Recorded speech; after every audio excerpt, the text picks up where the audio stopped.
Anne Boleyn, Queen Consort of England, was executed by a French swordsman at the Tower of London on the 19th of May 1536, just 16 months after becoming Henry VIII's second wife. So, how did this 35-year-old spirited young woman fall so dramatically from favour? She had, after all, caught Henry's eye in the mid-1520s and moved successfully from mistress, although not in the full sense of the word, to queen. Henry VIII had been so besotted with her that he had waited for 7 years for her and bombarded her with letters when she was removed from court, 17 of which remain today. And yet this was a man who hated writing his own letters. He broke with Rome to have her. He fell out with men who had been his best friends and advisers. He had moved heaven and earth to possess Anne. How can such love and passion turn into a dark hatred which resulted in Henry ordering Anne to be executed? If you Google, "Why was Anne Boleyn executed?" or ask people, you'll get all kinds of answers. 1. She committed treason, adultery, and incest. She was a witch, too. She had 3 breasts and an extra finger on one hand, 3. Henry had fallen in love with Jane Seymour and wanted rid of Anne 4. There was a conspiracy. Thomas Cromwell wanted to get rid of her 5. Henry needed a son, and she had only given him a daughter and had miscarried twice, 6. She had hinted at Henry VIII's impotency and ridiculed him 7. Her sharp tongue had made her many enemies who trumped up the charges, 8. She slept with 5 men, including her own brother, 9. She was wrecking Cromwell's plans for foreign policy. But what's the truth? One argument put forward by Joanna Denny in Anne Boleyn, A New Life of England's Tragic Queen, is that Thomas Cromwell, Henry VIII's Secretary of State, needed Anne out of the picture. Cromwell had previously supported Anne Boleyn, sharing her reformist views, but had argued with Anne over the dissolution of the monasteries. Anne was all for reforming the monasteries, but only where needed. Moreover, she believed that the money should be used for educational and charitable causes. Some historians also believe that Cromwell felt threatened by Anne's growing power and influence over the king. Anne seemed to be wrecking all of Cromwell's plans and policies, including an alliance with the Holy Roman Emperor, and he had shared with Chapuys in 1535 that Anne had told him that she would like to see his head off his shoulders. Was it a case of her or him? Cromwell had witnessed Cardinal Wolsey's dramatic fall. Cromwell took credit for the plot against Anne in 1536. Eustace Chapuys, the imperial ambassador, recorded that Cromwell had told him that it was he who, in 1536, had plotted against Anne Boleyn. Consequence of the disappointment and anger he had felt on hearing the king's answer to me on the 3rd day of Easter, had planned and brought about the whole affair. But where was Henry in all of this? It is hard to know the truth of the matter. Historians like Eric Ives believe that Cromwell was able to take advantage of Henry VIII's growing paranoia and doubts about his marriage to Anne, and that he manipulated Henry VIII into believing that Anne was guilty. However, I have to agree with Derek Wilson and Cromwell's biographer, John Schofield, who see Henry VIII as the prime mover in the events of 1536. Wilson writes of the illegal and extremely cumbersome means used in Anne's fall, which included extending the treason law in a rather unwarranted manner. Wilson concludes that Cromwell would only have gone ahead with such a complicated plot because it was the king's will. Schofield agrees, painting Cromwell as Henry's loyal servant who had a duty to obey his king and to do his wishes. I don't believe that Cromwell would have dared to move against the Queen unless he had the king's blessing or the king's orders to do so. Cromwell told Chapuys that he, himself, had been authorised and commissioned by the king to prosecute and bring to an end the mistress's trial, to do which he had taken considerable trouble. So he'd done it at the king's bidding. To cut a very long story short, after Cromwell failed to prove that Anne and Henry's marriage was invalid because of a former pre-contract with Henry Percy, which Percy denied, Cromwell arrested court musician Mark Smeaton on 30 April 1536. What happened to Smeaton is not known. The Spanish Chronicle states that he was tortured, but there is no real evidence to back this up. He may, however, have been put under immense psychological pressure or offered a deal. Whatever happened, within 24 hours he had confessed to making love to the Queen, Anne Boleyn, 3 times. Over the next few days, 4 other men, Henry's friend and groom of the stool, Sir Henry Norris, George Boleyn, Lord Rochford, Anne's brother, William Brereton, and Sir Francis Weston, were arrested and taken to the Tower of London. Anne Boleyn herself was called before a royal commission consisting of the Duke of Norfolk, her uncle, Sir William Fitzwilliam, and Sir William Paulet. There, she was informed that she was being accused of committing adultery with 3 different men, Mark Smeaton, Henry Norris, and a third, and that Smeaton and Norris had already confessed.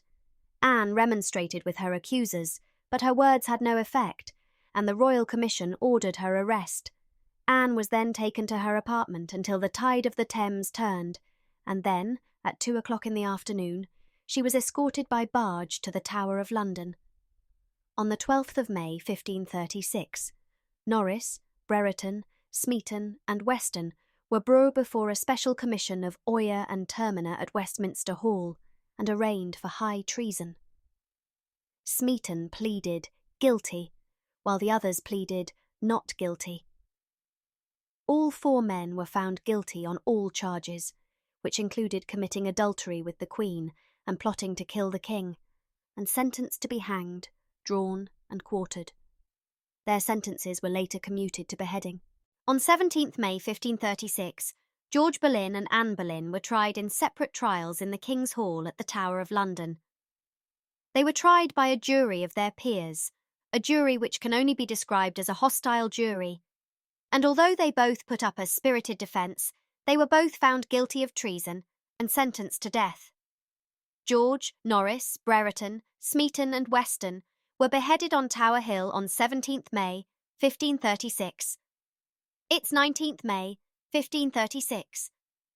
This is the day in that Anne had been impatiently waiting for. After everything that had happened to her in such a brief span of time, it is safe to say that she was worn out and ready to depart the world, as she made clear during her last days in the Tower.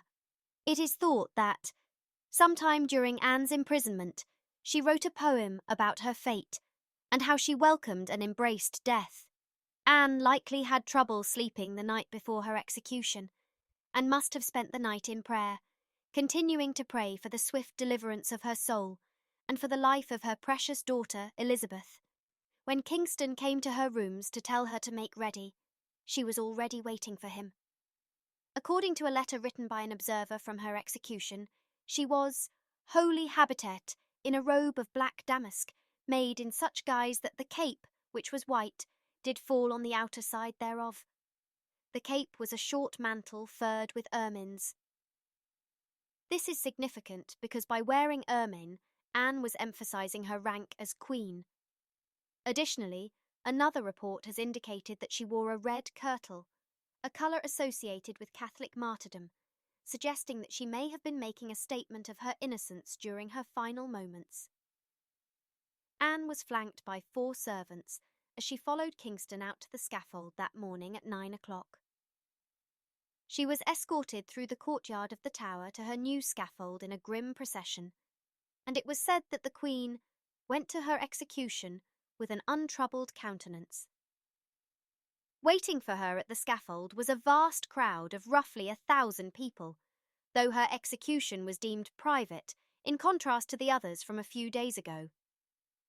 This only means that, although the Tower gates were left open for witnesses to enter, the exact time of the execution was not announced.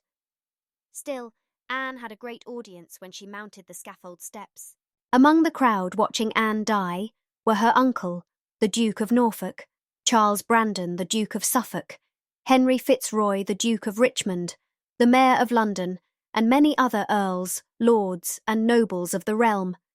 When Anne appeared at the scaffold, a great murmur rose from the crowd, and a Portuguese witness reported, "Never had the Queen looked so beautiful."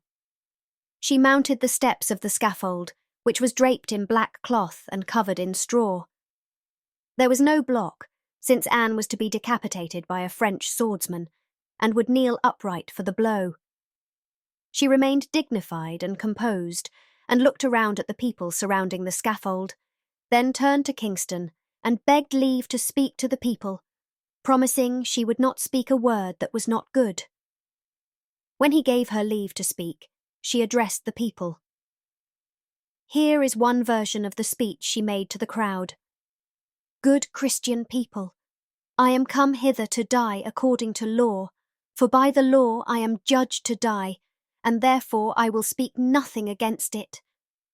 I come here only to die, and thus to yield myself humbly to the will of the King my Lord. And if in my life I did ever offend the King's grace, surely with my death I do now atone. I come hither to accuse no man, nor to speak anything of that whereof I am accused, as I know full well that aught I say in my defence doth not appertain to you. I pray and beseech you all, good friends, to pray for the life of the King, my sovereign lord and yours, who is one of the best princes on the face of the earth, who has always treated me so well that better could not be, wherefore I submit to death with good will, humbly asking pardon of all the world. If any person will meddle with my cause, I require them to judge the best. Thus I take my leave of the world, and of you, and I heartily desire you all to pray for me. O Lord, have mercy on me. To God I commend my soul." Her ladies helped her prepare for death, and she thanked them each for their service to her, asking them to pray for her soul. She forgave the headsman for his services, and handed him the sack of coins that was his payment, and would also be handed out to the poor. Then she was asked to kneel and say her prayers. She appeared dazed when she knelt down, upright on her knees in the straw. She faced the crowd and muttered several times, "O Christ, receive my spirit." But later reports reveal that her fear was evident in her face. Her ladies, shedding many tears, knelt down at the back of the scaffold and awaited their mistress's end.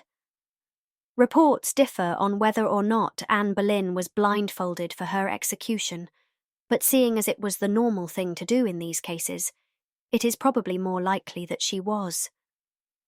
Therefore, as she knelt in the straw and awaited the blow, she continued saying her quiet prayers until the headsman unsheathed his sword from underneath a heap of straw, and the Flemish steel met the Queen's neck, and immediately the executioner did his office. Her head fell into the straw, and although at this point it would have been customary for the headsman to hold up the victim's head and yell, "So perish all the King's enemies!" Zrenia, there is no record of this happening at Anne's execution. When her head fell, it was immediately covered by a white handkerchief, and within seconds the cannons along the Tower Wharf were fired to signal Anne Boleyn's death to the world and the King. Sadly, Anne's body lay on the scaffold for a few hours after her execution, because burial preparations had not been made. Finally, her ladies cleaned her body and wrapped it in a white cloth. The head and body were taken up by the ladies, whom you would have thought bereft of their souls, so languid and weak were they with anguish. But fearing that their mistress might be handled unworthily by inhuman men, they forced themselves to do this duty. Her body and head were placed in an empty arrow chest and brought to the chapel at the Tower of London for burial. Here is a picture of her grave marker on the altar of the chapel next to her brother. In 6 years, Catherine Howard's body would also be placed next to Anne's. So, today we can remember that the Queen suffered with sword this day and died boldly. She had served as Queen for almost 3 years, only 14 days shy, and had endured much sadness and hardship in her short life. All who saw her in her final hours commended her bravery,